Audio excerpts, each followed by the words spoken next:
Alhamdulillah pagi ini cuaca cerah, sehat walafiat. Bersyukur kita ketemu Pak Rosidi. Ini bagi saya legenda investigator, auditor zaman semono ya. Ini sudah lama kita sama-sama pensiun. Kita ingin ngomong-ngomong masalah korupsi, anti korupsi, budayanya, cita-cita perkembangannya, kemudian cita-cita harapan kita ini dulu dan perkembangan sekarang bagaimana. Nah, saya awali dengan Pak Rosidi ini. Saya ingat sekali rasa syukur saya sebagai auditor ketemu Pak Rosidi, sehingga rasanya zaman segitu yang auditor itu banyak godaan ini, dengan bersama-sama Pak Rosidi ini rasanya bisa menangkal godaan.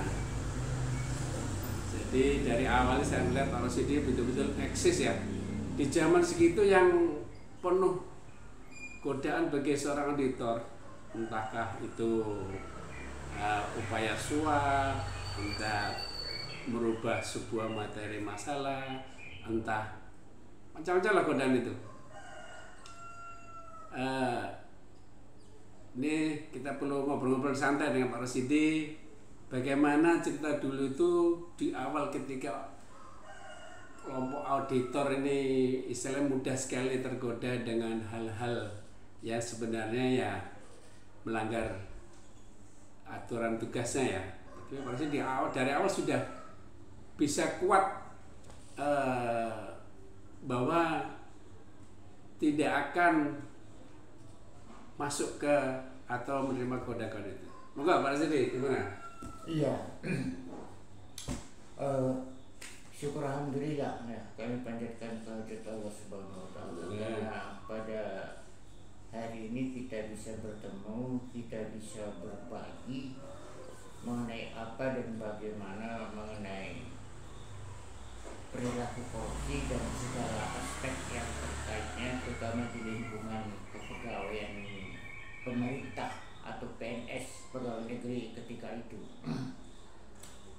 Nah, saya sendiri itu underlyingnya, basicnya itu adalah ketika dilahirkan dan masih kecil, pada saat ada masa-masanya pembelajaran di waktu kecil itu oleh kedua orang tua dan lingkungannya itu sudah dibekali dengan dasar yang paling substansi, yaitu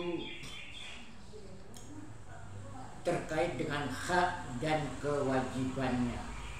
Jadi kalau bukan hakmu, janganlah engkau makan. Kalau bukan hakmu, jangan engkau rebut ya. Kalau bukan hakmu, jangan kamu beradu argumentasi atau beradu leher untuk mendapatkan hak itu. Jadi sudah jelas hak dan kewajibannya masing-masing semua orang. Dan oleh karena itu, ketika masuk kepada jajaran pegawai negeri atau di lingkungan pegawai negeri, kita sudah mendapatkan gaji pokok, jadi tunjangan yang menjadi hak kita, ya. Maka di luar itu adalah bukan hakmu, janganlah engkau makan. Kalau engkau makan, maka nanti akan dimakan oleh istri-istrimu dan akan dimakan oleh anak-anakmu, dan kemudian menjadi darah dan menjadi daging, dan pada gilirannya anak-anak dan istri-istrimu turut berpikir tidak halal gitu ya. Jadi basic utamanya itu ada hak dan kewajiban yang sudah jelas, pilah-pilahnya atau garis batasnya itu sudah jelas gitu ya. Kalau itu ditanamkan sejak kecil, maka ketika dia beranjak dewasa, menjadi dewasa atau matang, maka dia akan taat pada koridor itu, dan insya Allah akan menjadi jelas batas-batas hak dan kewajibannya masing-masing personal. Ya, alhamdulillah ini wawasan buat kita semua ya. Jadi tapi gini Pak Rasdi, kita ingin tahu sebegitu kuatnya ya prinsip itu dipegang dalam menghadapi situasi di lapangan yang berbeda. Katakanlah ya Gus, maka bewong melakukan hal yang sama, biasalah beri memberi terus untuk dalam satu tugas kepegawaian negerian. Nah gimana Pak Rasdi? Ya kalau sudah jelas batasannya itu gitu ya, dan telah menjadi prinsip hidup gitu ya, maka itu sebaik-baiknya usaha adalah berusaha mempertahankan itu atau meningkatkan kejelasan hak dan kewajiban itu gitu ya. Caranya gitu ya beraneka ragam gitu ya.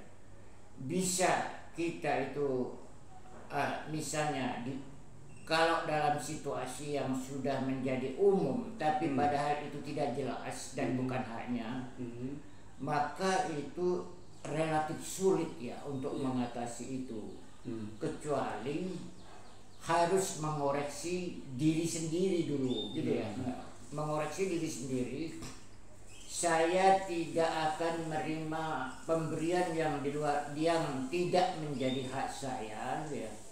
Tapi kepada teman-teman tim yang lain yang masih menerima, ya saya minta maaf, jaluk sepuro ya. Aku ngrokso awakku dewi gitu ya.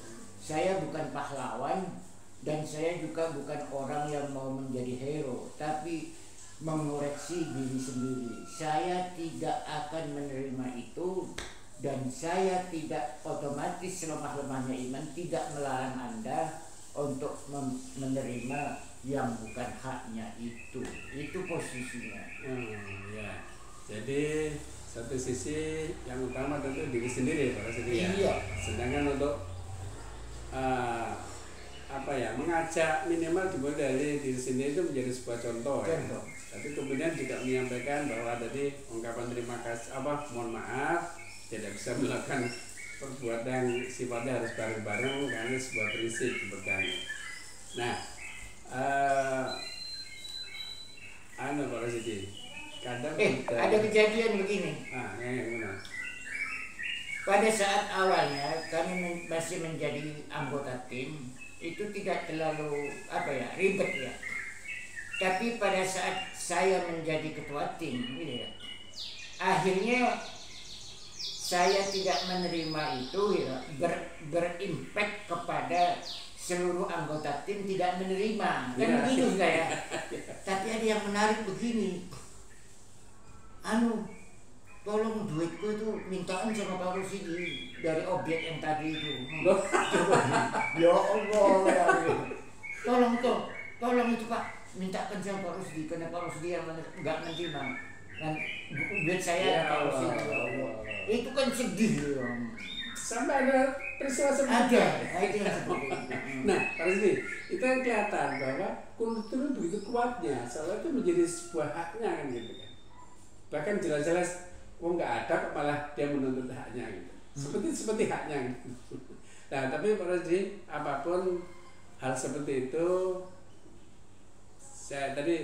saya salut sama Pak Rasdi ya. Karena fakta di lapangan memang tidak semudah itu. Kalau anggota tim mungkin belum ribet karena dia lebih pasif ya. Besar ketua tim adalah jalur utama hubungan auditor dengan yang di audit ya. Memang agak sulit itu. Apalagi kalau sudah masal menjadi sebuah tim besar. Tapi gini Pak Rasdi, kembali kepada tadi merasa itu haknya. Kan betul-betul budaya hal yang biasa, istilahnya yang sana juga istilahnya menyediakan, di sini juga katakanlah itu sebagai sebuah jasa macam-macam lah, entah karena dibantu, entah karena advice-nya segala macam. Nah, tentu itu sebenarnya mencari dalil pembenaran sebenarnya.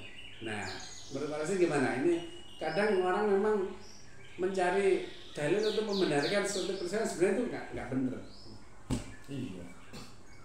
Saya agak sulit memikirkan itu karena begini. barang itu, kebiasaan itu sudah terjadi bertahun-tahun, belasan tahun, bahkan puluhan tahun menjadi kebiasaan gitu. Kebiasaannya sepertinya kayak saling memberi gitu ya, padahal itu jelas-jelas bukan haknya, padahal itu jelas-jelas melanggar hukum gitu ya. Tapi itu sudah menjadi kebiasaan. Itulah sulitnya menjadi pemikiran saya. Nah, ketika hal itu terjadi dan bagaimana mengikis itu bukanlah pekerjaan mudah. Itu perlu ikhtiar bersama yang harus dimulai dari masing-masing individu. Nah, persoalannya, mengapa hal itu terjadi dan menjadi kebiasaan, dan ketika ada orang baru masuk gitu ya, maka itu orang baru itu mesti ketularan. Nah, ini katup gitu. Nah, itu harus ada keberanian moral, ada keteguhan batin, keteguhan pendirian bahwa sebenarnya itu adalah bukan haknya. Sekali lagi, bukan haknya, menyangkut right and obligation gitu ya.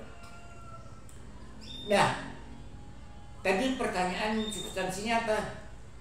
Jadi bahwasanya orang cenderung mencari kebenaran pada perbuatannya. Iya. Jadi orang kalau cenderung melakukan pembenaran, justifikasi. Loh, saya diberi, saya tidak minta, kan gitu kan. Nah, sekarang analoginya begini aja. Kalau Anda tidak bertugas sebagai auditor, ya, datang ke OBRIK melakukan pemeriksaan, katakanlah saudara ketemu dengan orang lain di jalan umum gitu ya. Terus ketemu dengan orang lain yang tidak dikenal di jalan umum, katakan di jalan Tunjungan gitu ya. Terus tahu-tahu orang lain memberikan duit 100 juta. Ya kan gak mungkin gitu ya. Iya toh? Ini Pak, tak kasih 100 juta. Katakanlah jangan 100 juta, tak kasih 1 juta. Iya kan gak mungkin gitu ya. Nah, hal yang demikian itu bahwa itu hanya bisa terjadi ya ketika Anda sebagai auditor bertugas assignment untuk melakukan audit pada tempat lain, maka godaan itu timbul apapun bentuk dan namanya. Dan godaan itu timbul terus-menerus berulang, akhirnya menjadi kebiasaan buruk. Dan kalau itu dilakukan terus, seolah-olah menjadi halal. Nah, itulah persoalannya. Iya, iya. Jadi gambarnya tadi di jalan orang ngasih itu sudah tidak mungkin karena nggak ada hubungan transaksi. Nggak ada hubungannya apa-apa. Tapi kalau dalam penugasan ya itu karena ada hubungan kedinasan. Oke, Pak Rasas. Kemudian Siti ini itu secara prinsip begitu ya. Betul-betul kita harus tanamkan ke kita, keluarga kita, anak kita. Karena ke depan ini hal seperti itu kayaknya masih sulit diberantas. Dan godaan itu ada gampang sekali nampak di depan mata kita. Nah, proses terkait dengan istilahnya tadi sudah budaya. Lalu harapan kalau Siti dengan budaya yang sudah seperti ini, kalau dulu kan ada gini, mungkin karena gaji kecil, sekarang gaji sudah luar biasa besarnya, tapi ternyata kasusnya juga beri-memberi itu semakin besarnya luar biasa, spektakuler angkanya sekarang. Nah, kayaknya nggak ada selesainya mungkin. Lalu selesai apa? Kedepannya yang paling bisa menjadi mengubah sebuah budaya seperti itu apa? Gambarnya langkah yang paling lebih mudah atau lebih tepat? Jadi kita memang berangkat dari hukum permintaan dan penawaran. Kebutuhan manusia itu tidak terbatas, unlimited, sedang alatnya terbatas. Sehingga manusia itu kurang terus gitu ya. Maka tidak mungkin memenuhi kebutuhan manusia yang tidak terbatas itu secara terus menerus. Oleh karena itu maka dia harus ada pengendalian, gitu ya. Ada kuncinya di pengendalian. Ditopang oleh, kalau kita kedinasan, aturan-aturan hukum yang tertulis itu, gitu ya. Maka dalam implementasinya harus ditegakkan, gitu ya. Jangan hanya omongan, gitu ya. Nah, bagi pegawai negeri yang awal masuk gitu ya, misalnya ada penataran prajabatan, penataran prapendidikan, prapenugasan, maka itu perlu dikomunikasikan, gitu ya, sebagai informasi awal. Hal-hal yang menjadi hak dan kewajibannya itu menjadi jelas dikomunikasikan, sehingga duduk masalahnya itu menjadi clear, gitu ya, dan diketahui lebih detail oleh masing-masing para calon pegawai negeri itu. Jadi duduk masalahnya itu menjadi jelas, gitu ya. Ini hakmu, ini kewajibanmu. Kalau di luar ini, maka itu adalah bukan hakmu, gitu ya. Ya, jadi ini kan memberi itu ada dua pihak ya, pihak diberi dan pihak yang memberi. Itu sebenarnya masalahnya lebih kepada pelanggaran oleh pihak yang memberi atau pihak yang diberi.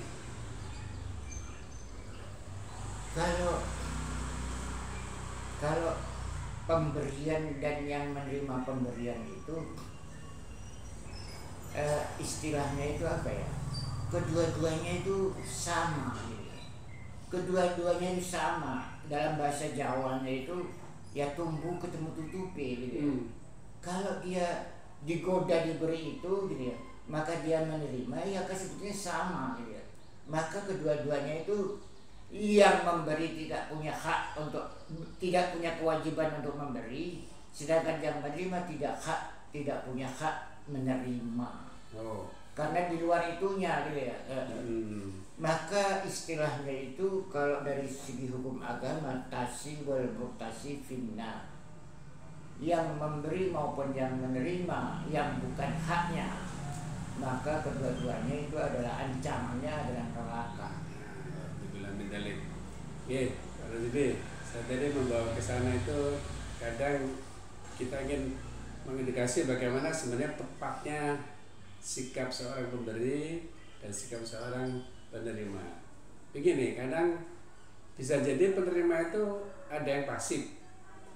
Pemberi ini aktif karena dia ada tujuannya mempengaruhi. Tapi ada juga sebaliknya, pemberi itu sudah tahu dia ini dilarang, tapi si penerima atau calon penerima ini bargainingnya kuat, sehingga dia semacam mengancam, menakut-nakuti. Nah, melihat dua sisi yang berbeda ini, tentu prioritas kepada pemberantasan budaya seperti ini di sisi mana? Ya, kuncinya itu kan kalau kita melakukan audit, maka hasil daripada audit itu adalah temuan, audit finding, gitu ya. Nah, pada saat kita menemukan audit finding dalam bentuk draft, belum definitif, itulah godaannya yang paling besar, gitu ya, untuk ditransaksikan menjadi barang atau barang yang diperjualbelikan. Itu titik kritisnya ada di sana. Nah, kalau seandainya kedua-duanya itu punya integritas yang tinggi, gitu ya. Dalam arti begini, kalau kita bertamu ke tempat orang itu dan hanya dikasih sekedar makanan minuman ringan sih gak ada masalah. Tapi kalau sudah transaksi seperti itu adalah di luar batas, melampaui batas yang telah diperkenankan.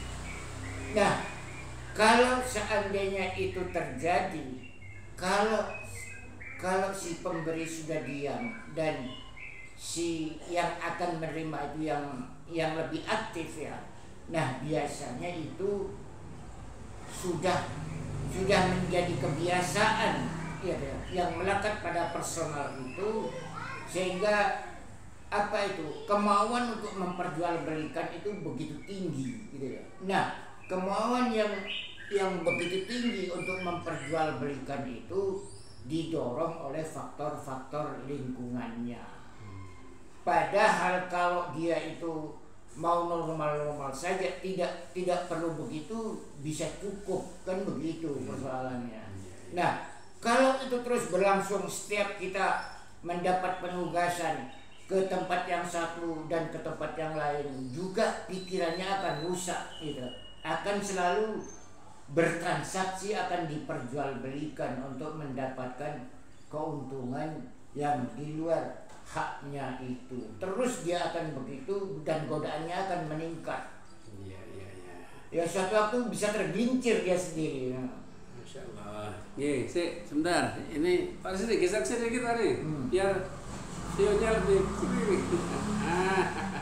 biar kelihatan banget. Ini bersyukur kita bisa sowan ke rumah Pak Rosidi yang mungkin sudah berapa lama pensiun? 2010 saya pensiun. 2010, sekarang 14 tahun ya. Iya. Alhamdulillah masih sehat walafiat ya. Alhamdulillah.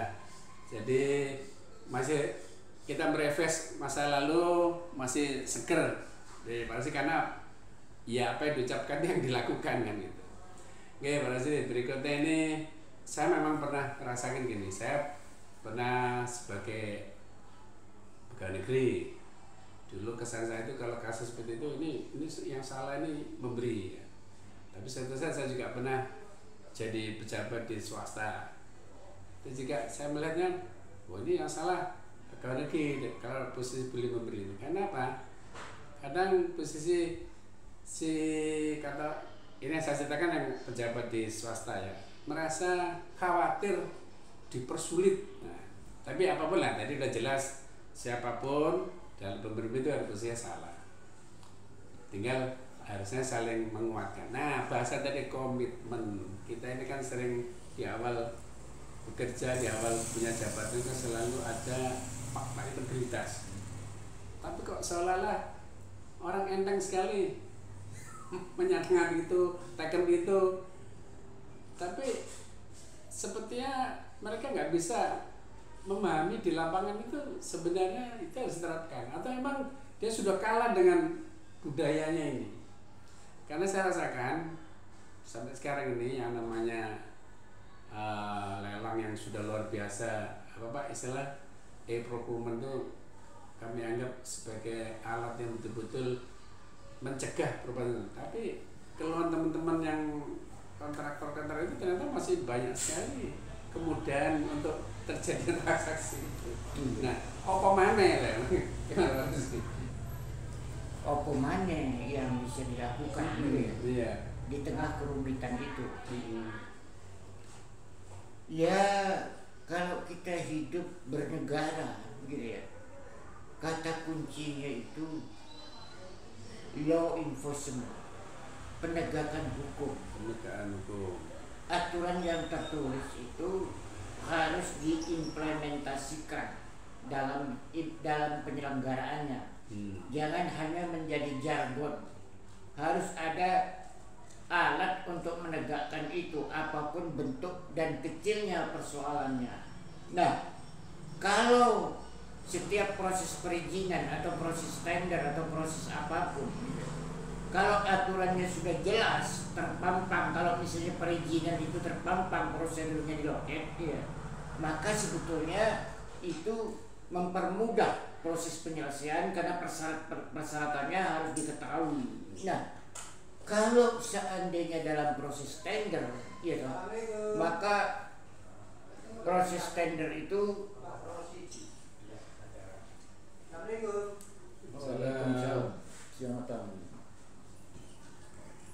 Siap. Gimana? Baik. Ini Pak Rosidi. masih ada tamu Dari Samsat, Pak. Dari Samsat. untuk Pemberitahuan pajaknya mobil udah cek. apa? Untuk ada pemberitaan pajak mobil. Ini kita bersyukur ya bisa sowan ke rumah Rosidi, senior auditor di zamannya yang bagi kami itu menjadi teladan, meskipun beliau tidak pernah dapat sertifikat teladan untuk itu ya tapi beliau sudah memberikan sebuah teladan, figur teladan menjadi seorang auditor yang bersih. Jadi cita-cita tadi kan beliau cerita bahwa kalaupun dalam sebuah teamwork itu dia yang berbeda, dia menyatakan tentang maaf, tidak bisa bersama-sama melakukan budaya yang menurutnya adalah itu tidak benar karena bukan haknya. Bahkan ada contoh tadi ketika ada ketua tim jadi sulit ketika dia harus menjadi orang terdepan berhubungan dengan pemberi dan dia nolak, tapi terus justru akhirnya anggota timnya mengklaim bahwa itu hak dia harus dia terima. Nah, kan luar biasa. Inilah perjalanan hidup. Kalau kita lihat para siri ini bukan hanya sekedar hidup, tetapi ya nanti pertanggungjawab kita nanti sampai di akhirat. Kalau bahasa tadi, jangan sampailah kita masuk neraka karena profesi kita. Baik para siri, lanjut. Ada tamu tadi ya. Iya. Ini apa ya perjalanan ini saya tadi tertarik kalau mangan wis untuk jamuan tamu wis ndak apa-apa. Memang gini, kadang kami melihat seperti itu kalau kita terlalu frontal di awal, bahkan pelayanan hal seperti minum aja nggak mau, justru akan menjauh, menghilang, menjadi sulit proses auditnya ya. Tapi ada juga yang prinsip teman-teman tuh itu betul-betul gak oleh. Nah padahal juga di dalam anggaran tamu itu kan sebenarnya ada. Jadi ya saya salut tadi ada contoh dari proses seperti itu. Jadi tetap kelembutan itu tetap harus muncul ya dalam teamwork maupun komunikasi dengan auditi. Baik Pak Rusdi, kalau melihat ke depan ini carut marut negeri kita ini kayaknya katakanlah seperti KPK sekarang kan kayaknya nggak selesai itu. Nah, ada bahasa tebang pilih di masyarakat mau menang itu tebang pilih ya tentu saja nggak akan selesai. Lalu tebang pilih itu ada bahasa begini, satu dikorbankan masuk secara hukum, sisi lain ini menjadi mungkin kecurigaan masyarakat adalah wah ini ATM berjalan. Nah gimana menurut Pak Rusdi? Ya tadi itu kata kuncinya kan penegakan hukum. Kita kata sama dengan perbuatan dan lebih dalam lagi menyangkut from a bottom of our heart, dari lubuk hati kita yang dalam, dari pikiran kita yang dalam. Dalam hal ini bisa juga menyangkut integriti kita itu seperti apa, gitu ya. Nah, kalau kemudian dalam pelaksanaannya itu timbul tebang pilih atau dipilih kemudian ditebang, itu juga persoalan-persoalan substantif yang dalam pelaksanaannya itu sangat ditentukan oleh independensi dan integritas kita gitu ya. Baik sebagai individu maupun sebagai teamwork gitu ya, dalam hal menghasilkan sebuah laporan hasil audit investigasi gitu ya. Siapa saja yang terlibat sebagai pelaku utama dan pelaku pembantu. Pelaku utama itu dadar, pelaku pembantunya tidak ada. Nah, ada kecenderungan bahwa dari sekian banyak pihak-pihak yang diduga bertanggung jawab itu hanya pelaku utamanya saja yang bisa diselesaikan sampai ke tingkat penyelesaian ke pengadilan. Sedangkan pelaku-pelaku pembantunya yang jumlahnya cukup banyak itu biasanya tidak sampai diselesaikan di tingkat pengadilan. Nah, apakah itu masuk kategori tebang pilih atau tebang pilih tebang gitu ya? Persoalannya adalah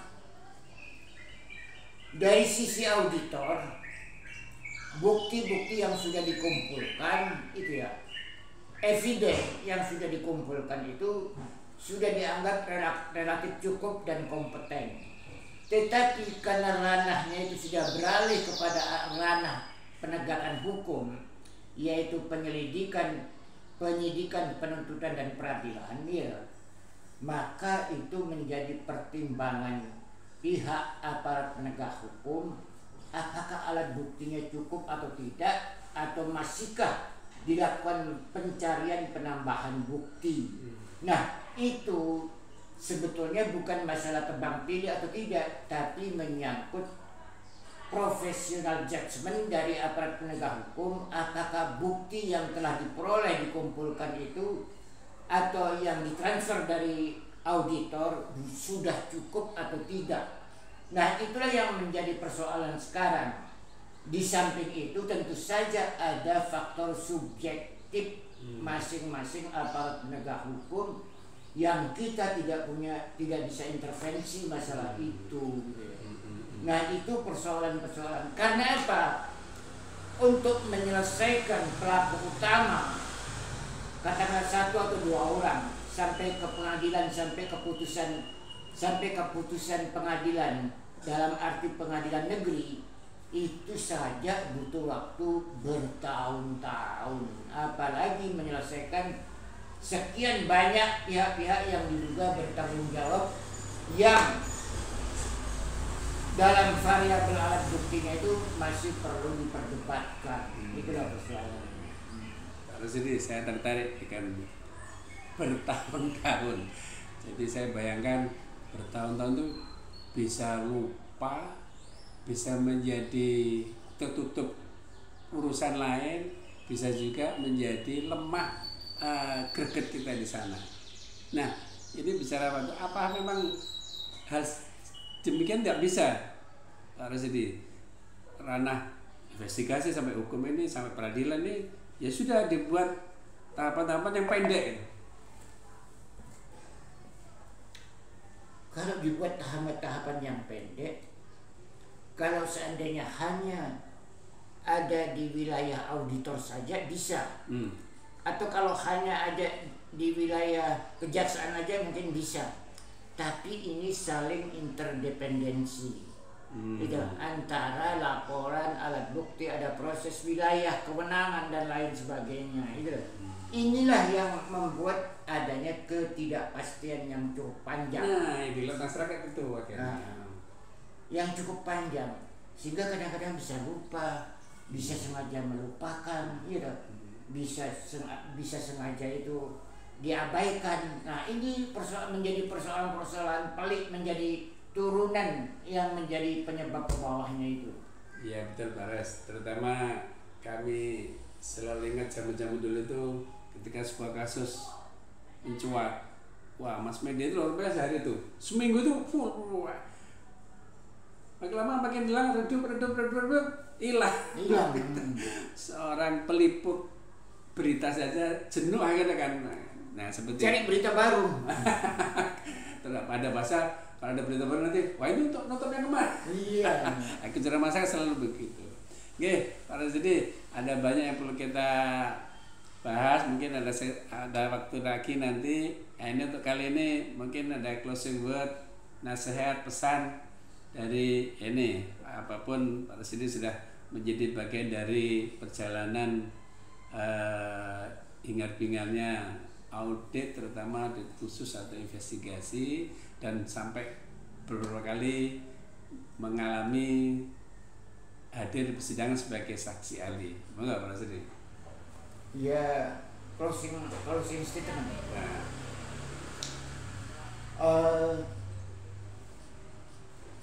Kalau sebagai pernyataan penutup, ya, sesungguhnya kita ketika berkecimpung di ranah apapun, gitu ya, berkecimpung di ranah apapun, di pegawai negeri, pegawai swasta, atau lembaga kemasyarakatan, dalam kita berinteraksi itu, gitu ya, maka berpeganglah kepada aturan main yang telah digariskan, gitu ya, terutama menyangkut right and obligation.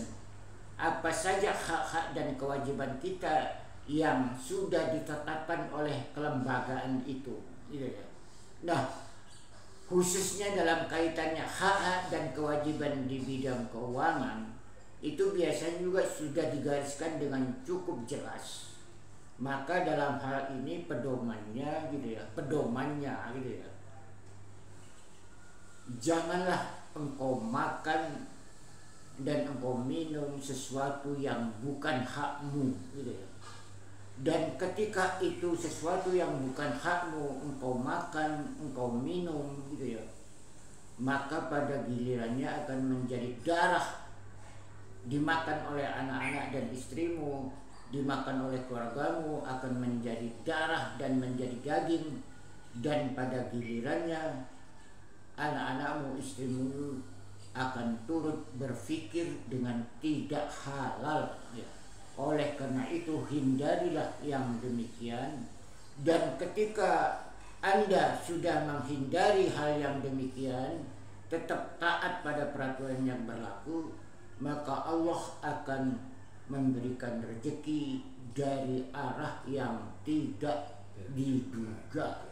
Dan itu pasti, karena itu janji Allah gitu ya. Dan itu sudah saya buktikan.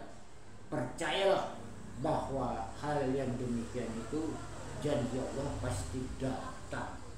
Oleh karena itu sekali lagi dalam ranah apapun kita itu harus teguh pada pendirian dan tidak segan-segan menerima pendapat orang lain kalau pendapat orang lain itu benar gitu. Dan itulah yang bisa saya bagikan.